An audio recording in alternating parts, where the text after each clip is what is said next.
સુરતના પૂરગ્રસ્ત વેપારીઓ માટે રાજ્ય સરકારે પુનઃવસન સહાય પેકેજ જાહેર કર્યું. હેમાલીબેન બોઘાવાલાએ પત્રકાર પરિષદમાં યોજનાની વિગતો રજૂ કરી. તાજેતરના ભારે વરસાદ અને પૂરથી અસરગ્રસ્ત બનેલા સુરતના વેપારીઓને રાજ્ય સરકારે મોટી રાહત આપી છે. પૂરથી વેપાર ધંધાને થયેલા નુકસાનને ધ્યાનમાં રાખી વિશેષ પુનઃવસન સહાય પેકેજ જાહેર કરવામાં આવ્યું છે. પ્રદેશ સહપ્રવક્તા હેમાલીબેન બોઘાવાલાએ પત્રકાર પરિષદમાં પેકેજની વિગતવાર માહિતી આપી હતી. તેમણે જણાવ્યું કે સરકાર વેપારીઓને ફરીથી ઊભા થવામાં તમામ શક્ય મદદ કરશે. આ સહાય પેકેજનો લાભ પૂરથી નુકસાન પામેલા પાત્ર વેપારીઓને મળશે. સહાય મેળવવા માટે જરૂરી પ્રક્રિયા અને માર્ગદર્શિકા પણ જાહેર કરવામાં આવશે. સરકાર દ્વારા નુકસાનનું મૂલ્યાંકન કરી ઝડપથી સહાય પહોંચાડવાના પ્રયાસો હાથ ધરવામાં આવ્યા છે. વેપારીઓમાં જાહેરથી રાહત અને આશાની લાગણી જોવા મળી છે. રાજ્ય સરકારનું આ પેકેજ વેપાર ધંધાને ફરી ગતિ આપવામાં મહત્વની ભૂમિકા ભજવશે.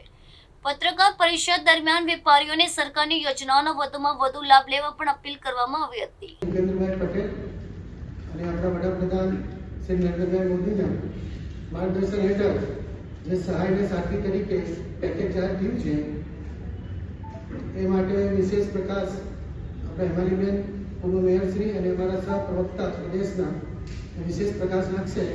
હું વિનંતી કરીશ હેમાલીબેનને કે તેઓ આગળનો કાર્યક્રમ આગળ વધારે.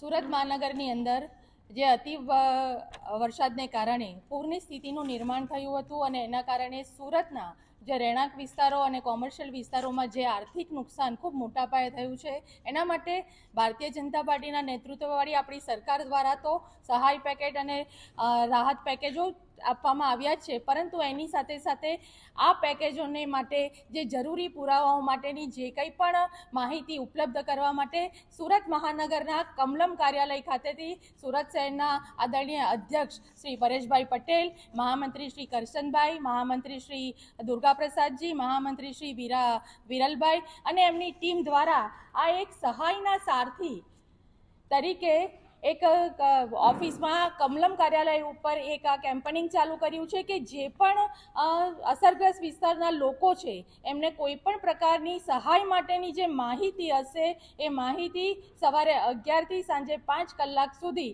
અહીંયા બેઠેલા અમારા સંગઠનની ટીમ અને એમનું નેતૃત્વ એમને પૂરું પાડશે કે જેથી કરીને પ્રજાને કે કાર્યકર્તાઓને કે અસરગ્રસ્ત વિસ્તારના લોકોને ક્યાંય દૂર સુધી આમ તેમ ભટકવું નહીં પડે અને એમને ખૂબ જ સરળતાથી આ યોજનાનો આ સહાયનો લાભ કેવી રીતે મળી શકે એના માટે આ ભાજપ ભારતીય જનતા પાર્ટી કમલમ કાર્યાલય પરથી આપને ઉપલબ્ધ થશે. ટૂંક સમયની અંદર આ સહાયના સારથી